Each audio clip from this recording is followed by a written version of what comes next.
Now, wait a minute. How many of you have a past? First of all, how many folks have a past? If you didn't raise your hand, you're in trouble. All right? We all got a past. I don't know how you are, but if I knew there was somebody who knew everything I've ever done in my past, and they were going to stand here and read to you everything I've ever done in my past, I would not be here this morning. How many of you, like me, you wouldn't be here either, right? That's your past. So how come Paul could say, somebody raise your hand and tell me, how come Paul could say, I forget the past? What? I held a cloth and he may have thrown a stone or two and killed Stephen, but he forgot it. He's forgotten about it.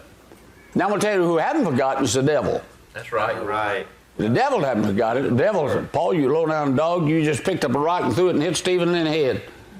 That's what the devil wants to do. But Paul said, I'm going to forget the past. How come he could legitimately forget the past? Somebody raise your hand and tell me. How can you forget the past? Don't bring it up. I know you know. Because he's pushing forward, serving the Lord. All right. That's good. And one word we could get to that is what? Forgiven. Amen. Right. And if we ever get a real good concept of forgiveness, because the Bible says, the minute you got saved, God forgave your sin. That's past, present, and future. And the Bible teaches when God forgives, He cleanses. So you're being cleansed. Right. Right? Yes, sir.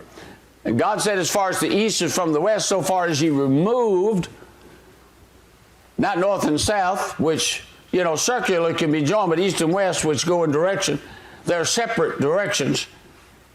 So God's removed, He's put your sin and buried it in the deepest sea. And I like this one, He remembers it no more. Amen. Right.